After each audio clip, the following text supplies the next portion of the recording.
we know you've been focused on Charles Village. What do you think your top 4 priorities are for the city at large?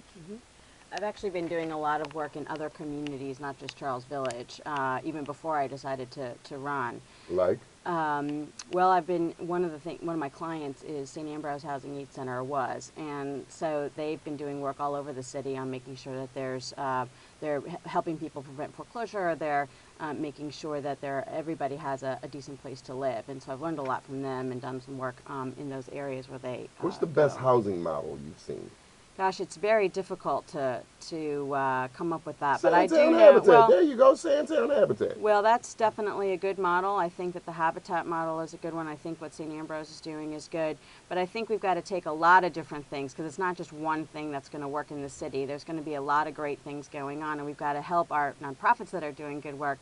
But more importantly, one of the things that's come up recently is the Vegas to Value program, and that the city has put together, and Braverman and his crew have put together. And I think that what we need to do is to advocate to make sure that more vacants are being taken care of through that program. Okay, let me pose that too, because I know, Rhonda, what did you say about the Vacants to Value program? Speaking to the mic. Well, I don't believe it's real. If you look at just a vacant house in general, it costs much, much more to repair the house than it is what the house is worth. The house just isn't worth it. A lot of those houses have extreme termite damage. Is that the point that you wanted to make about the Vacants to Value? Well, also, I'm just saying it's the same thing as the scope. While the scope program, it still mirrors the same program that the city had before.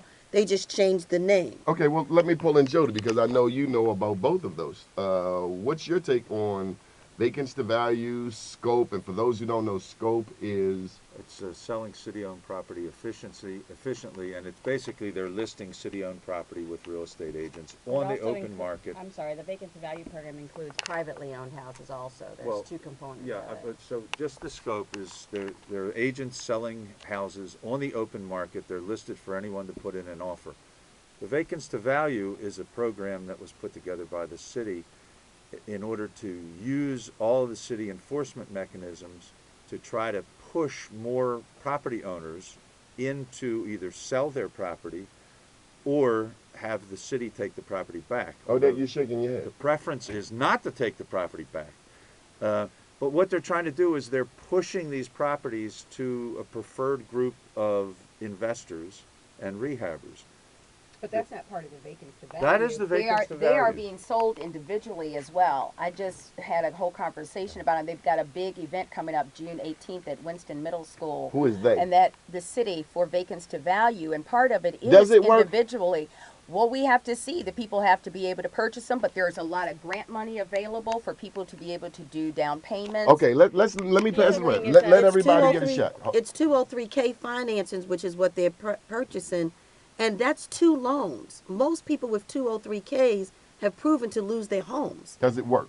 No, it doesn't work Okay. Oh, that because you you got want- too many repairs. Oh, The that you only wanted thing to that say I would something. change there's several things to deal with in Vacants to Value, but in terms of the privately owned houses, they are doing the code enforcement in certain areas in the city, and I want to bring that up to all of the areas in the 12th district, especially because we've got so many in that district. And we do have people who are interested in buying, and now a person who wants to own a home isn't going to buy a shell and rehab it. What they're going to do in most cases is there'll be a small developer, and then they'll sell it out. And there's models there for nonprofits developers to be doing this work, so that their mission is about getting people in the home and not about making the money. So there's ways to do this. Hold that tight, hold make tight. sense. Jody, one of the problems with this- 47,000. One of the problems with this is it relies very heavily on the city investing resources in enforcement and taking people to court. What we need to do is we need to change the whole system. If somebody owns a vacant house, their tax liability ought to increase. If somebody owns a blighted house, their tax liability ought to increase. They either need to be put in a position where they do something with it, or they sell it to somebody who will do something with it. Would you keep the housing commissioner if you were to become mayor? Graziano. No, I'd have to put my own housing commissioner in. Would you keep the CEO at the schools? Well, that is an appointment by the school board. The mayor and the governor appoint the school board members. Would you keep the police commissioner?